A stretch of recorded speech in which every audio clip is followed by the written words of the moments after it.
एक बार सोचो, तुमने आज सुबह उठ के सबसे पहले क्या किया? ब्रश किया, पानी पिया या इंस्टाग्राम खोला? जब तुमने वो स्क्रीन खोला, किसी की ट्रिप की फ़ोटो देखी, किसी के रिजल्ट की पोस्ट देखी, किसी की नई कार, नया घर, नया रिलेशनशिप, उसकी रिच लाइफस्टाइल देखा और एक सेकंड के लिए, सिर्फ एक सेकंड के लिए तुमने अपनी लाइफ को छोटा फील किया। एक फीलिंग नहीं थी, ये एक बीमारी है। और आज हम बात करेंगे उस बीमारी की जो दिखाई नहीं देती पर अंदर से खाई जाती है, जिसको डॉक्टर्स नाम देते हैं social media compare disorder, comparison वाली बीमारी। तुम कभी अकेले नहीं हो जो इस बीमारी से जूझ रहे हो। दुनिया में आज 4.9 बिलियन लोग सोशल मीडिया यूज़ करते हैं और रिसर्च कहती है इनमें से 70% लोग रोज़ एक बार तो अपनी लाइफ को किसी और की लाइफ से कंपेयर करते हैं। साथ में हर 7 में से 5 लोग हर रोज़ हर घंटे बार बार अपनी तुलना किसी और से करते हैं। रोहन ने 10वीं में 73% मार्क्स लाए, घर आया खुश था।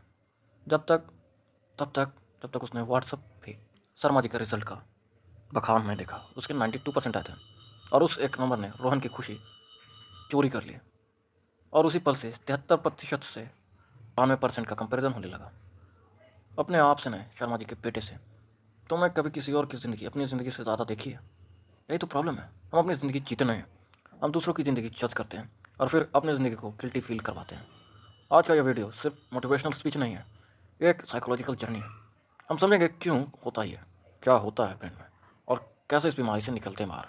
इंस्टाग्राम पे तुमने क्या देखा आज?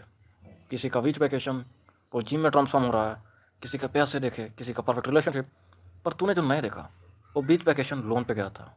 वो 3 साल की मेहनत थी उसकी, सिर्फ एक फ़ोटो और 3 साल। और वो अमीर बना 7 साल के बाद, 7 साल लगातार रिजेक्शन फेल करते हुए।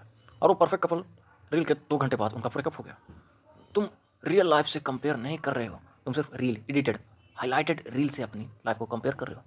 एक रिसर्च में पता चला कि जिन लोगों ने सोशल मीडिया का इस्तेमाल कम कर दिया, मतलब लगभग 10 मिनट करने लगे, उनका डिप्रेशन और लोनलीनेस 40% कम हो गया। सिर्फ 10 मिनट।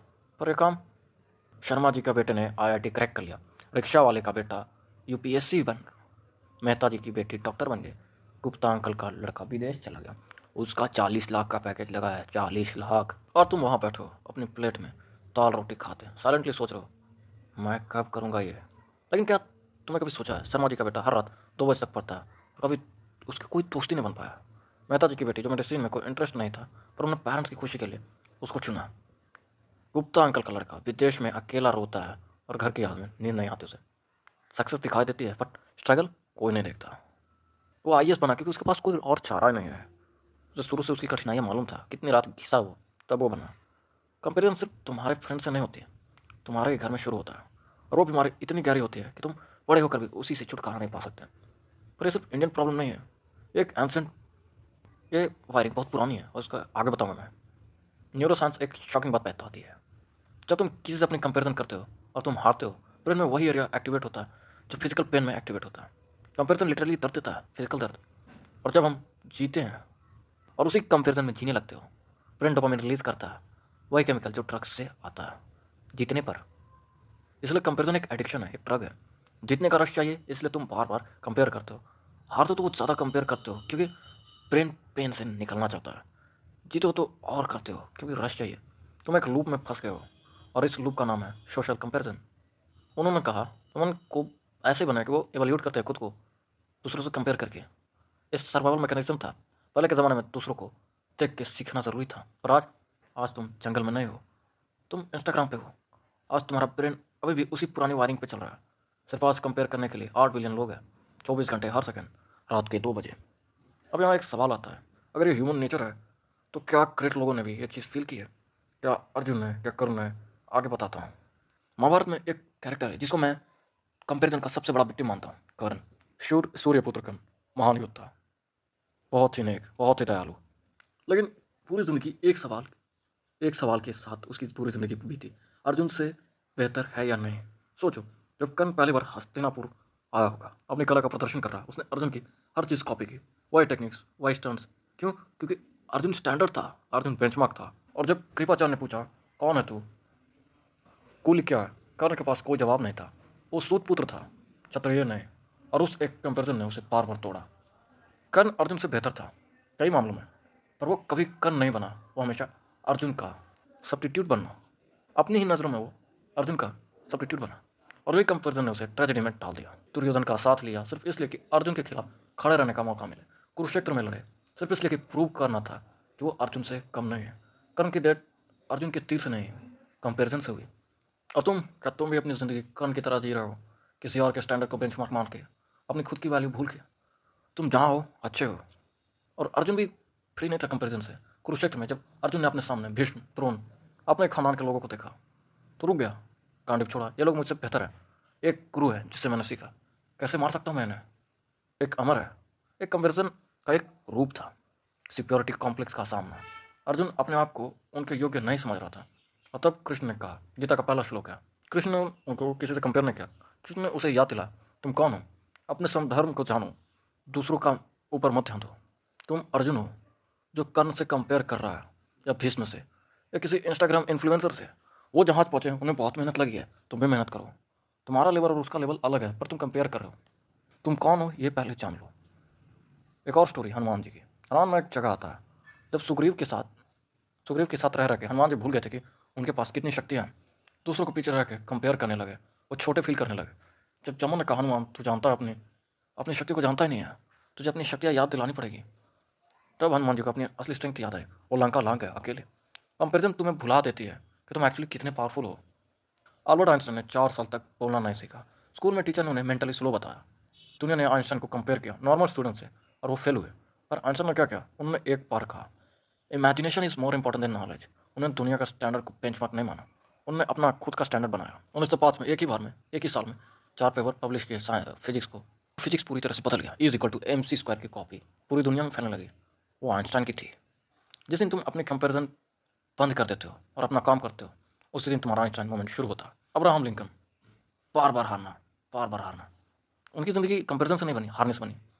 लेजिस्लेटिव इलेक्शन हारे, बिजनेस फेल, नर्वस ब्रेकडाउन।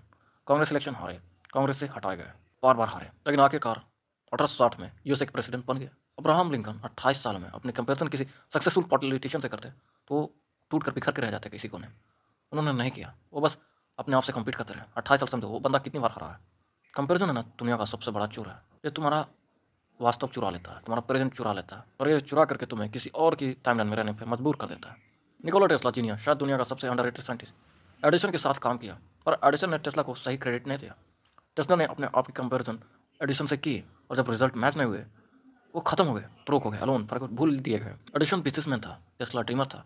दोनों अलग थे, बट एक ही स्केल से दोनों अपने आप को माप रहे थे। और दुनिया में जो वायरलेस इलेक्ट्रिसिटी है, जो AC करंट है, वो टेस्ला का है। और वो अपनी लाइफ में उनके लिए जाने नहीं गए, क्योंकि वो गलत लोगों से कंपेयर करते रहे। टेस्ला की ट्रेजिडी उसका टैलेंट है, उसकी कंपेरिजन थी। 2008, एक 19 साल का लड़का इंडियन क्रिकेट टीम में आया। पहले प्रेस कॉन्फ्रेंस में पूछा गया, क्या तुम सचिन तेंदुलकर बन सकते हो? इमेजिन करो उस प्रेशर को। Sachin 100 centuries, god of cricket, और ये लड़का नया नया। अगर विराट कोहली ने उस कंपेरिजन को अपना बर्डन बना लिया होता, वो सचिन बनने की कोशिश करते, शॉट सिलेक्शन वही करता, स्टाइल वही रखता, और वो फेलुअर होता, समझो। पर विराट ने क्या किया, उन्होंने कहा कि मैं कोई दूसरा सचिन नहीं बनना चाहता, मैं पहला विराट कोहली बनना चाहता हूँ। और उन्होंने इस बात को सत्य भी किया, फिटनेस पे फोकस किया, रन पे फोकस किया। और दुनिया आज दोनों को इक्वली रिस्पेक्ट करती है। कंपेरिजन बंद करो, खुद बनो। ओपरा विनफ्रे का बचपन बहुत गरीबी से गुजरा। सिंगल मदर थी, मारा पीटा गया, कम आयु में प्रेग्नेंट थी। हर तरफ से लोग कहते थे वो लड़की कुछ नहीं कर सकती। उसने अपनी कंपेरिजन गरीबी से की होती तो वो गरीबी में ही रहती।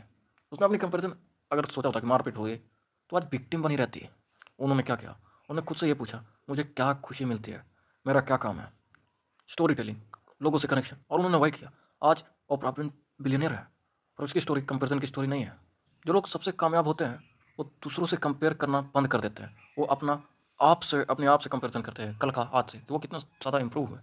2008, एलोन मस्क के पास सिर्फ इतने पैसे थे कि वो एक कंपनी को सेव कर सकता था।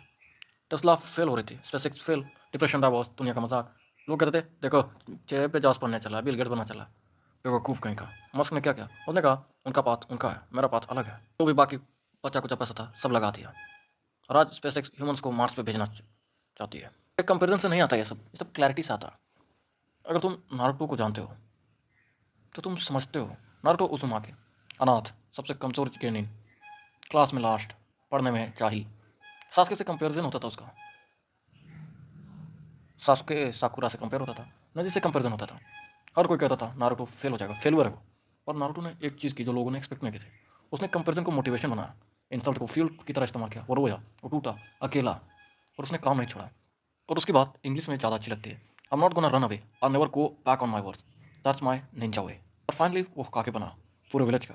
वो सास्के ने बना, वो नारुतो बना, उजुमाकी नारुतो। तुम्हारा भी निंजा वे, तुम्हारा कुछ अलग है। क्या है वो? ढूंढो। नारुतो में एक और कैरेक्टर है, रॉक ली। उसने निंजुत्सु आता ही नहीं था, गेंजुत्सु भी नहीं आता था। जब पूरी क्लास ने उसे कंपेयर किया, वो सबसे कमज़ोर था। और उसके टीचर का ने कहा तो सिर्फ ताजुत्सु से फाइट कर। दुनिया से कोई बिलीव नहीं किया। रॉक ली ने क्या किया? रोज 500 पुशअप करता था, 500 सीटअप। जब तक हाथ से खून ना आता था तब तक करता था। वो गिरता था, उठता था, वेट्स पहनता था। एंड ड्यूरिंग एग्जाम्स में फाइट कारा के सामने जब रॉकली अपना वेट उतारता है, पूरी स्टेडियम ने पहली बार रॉकली की रियल स्पीड देखी थी। टैलेंट आपको ऊपर से मिलता है, बट हर वक्त आप खुद से चूज करते हो। और कंपैरिजन दोनों को मार देता है, मिटा देता है। अटैक ऑन टाइटन में आर्मिन फिजिकली सबसे वीक था। हर जगह कंपेयर होता था, एरन से, रेनर से, जिन से। लोग कहते थे आर्मिन क्यों है टीम में, वो कुछ नहीं कर पाता। पर आर्मिन की एक चीज़ थी, स्ट्रेटेजिक माइंड, अनमैच्ड इंटेलिजेंस। और जब उसने कंपैरिजन छोड़ा और अपनी स्ट्रेंथ पर ध्यान दिया, वो एक ऐसा प्लान बना सकता था जो कोई नहीं बना सकता। आगे में वो ह्यूमैनिटी का कमांडर बन गया, अपनी स्ट्रेंथ से, दूसरों के कंपैरिजन से नहीं। तुम्हारी वीकनेस वो चीज़ नहीं है जो तुम नहीं कर सकते। तुम्हारी वीकनेस वो है जो तुम सोचते हो तुम नहीं कर सकते। साइकोलॉजी में दो तरह के कंपैरिजन होते हैं, अपवर्ड एंड डाउनवर्ड। अपवर्ड में उसकी बॉडी मुझसे अच्छी है, उसके मार्क्स कितने अच्छे हैं यार, वो इतना बड़ा टॉपर है, उसके लाइफ मुझसे ज़्यादा एक्साइटिंग है, उसके पेरेंट्स कितने अच्छे हैं, result, depression, anxiety, inferiority. Downward में चल मैं तो उससे बेहतर हूँ, मेरा जैसा तो बहुत है, result, temporary relief, no growth. इसमें ग्रोथ ही नहीं होता। दोनों कंपैरिजन एक काम करते हैं, तुम्हें प्रेजेंट से निकाल देते हैं, बाहर फेंक देते हैं। अपवर्ड कंपैरिजन में तुम्हारा प्रेजेंट खराब करता है और डाउनवर्ड तुम्हारा फ्यूचर रोक देता है। दोनों से बचना है तो क्या करो? सबसे बेकार, सबसे टॉक्सिक जानते हो कंपैरिजन कब होता है? जब रिलेटिव्स आते हैं। क्यों? क्योंकि वो लोग सबसे ज़्यादा क्लोज होते हैं, तुम उन्हें रियल समझो, और इतने ज़्यादा दूर होते हैं कि तुम उनकी रियलिटी नहीं जानते हैं। एक घर में दो भाई है, बड़ा भाई इंजीनियरिंग करके गवर्नमेंट जॉब करता है, स्टेबल है। छोटा भाई आर्ट्स लिया, फ्रीलांसिंग किया, और उसकी इनकम पता नहीं। पेरेंट्स के लिए छोटा भाई फेलुअर है, रिलेटिव्स के लिए छोटा भाई शर्मनाक व्यक्ति है। 5 साल बाद छोटे भाई की एक आर्ट एजेंसी है, 20 क्लाइंट्स, 8 एम्प्लॉयज। उसकी लाइफ में पैशन था, मीनिंग थी।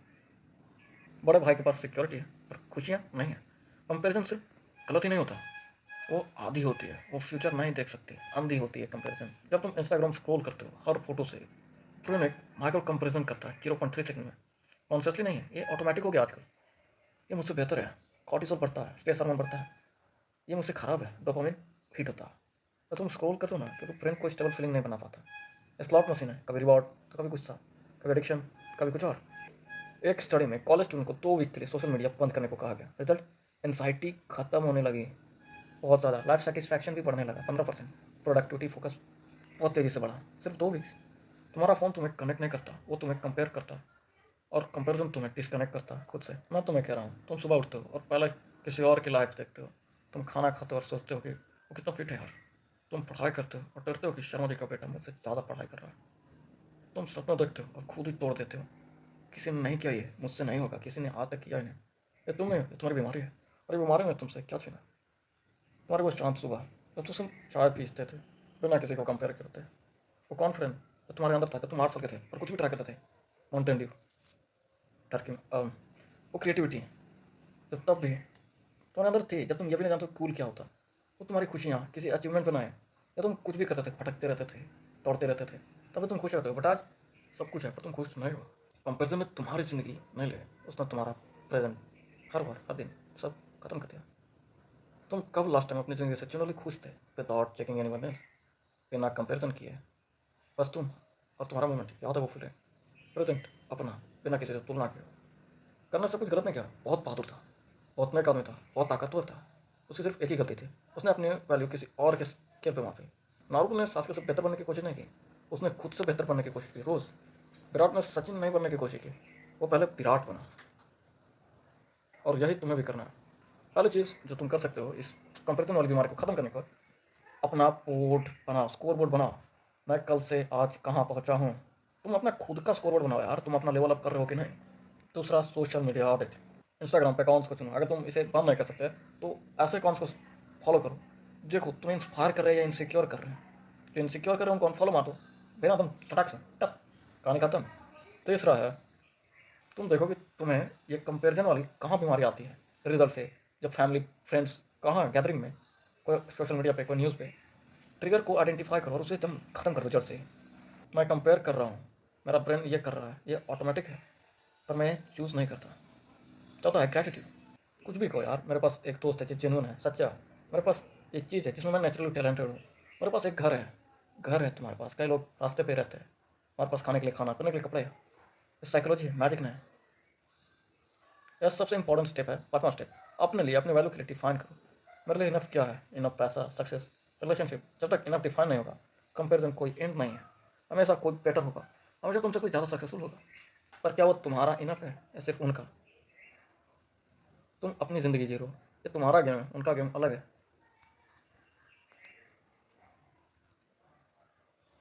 एक बार सिर्फ सोचो, तुम्हारी ज़िंदगी का सबसे ब्यूटीफुल मोमेंट कौन सा था?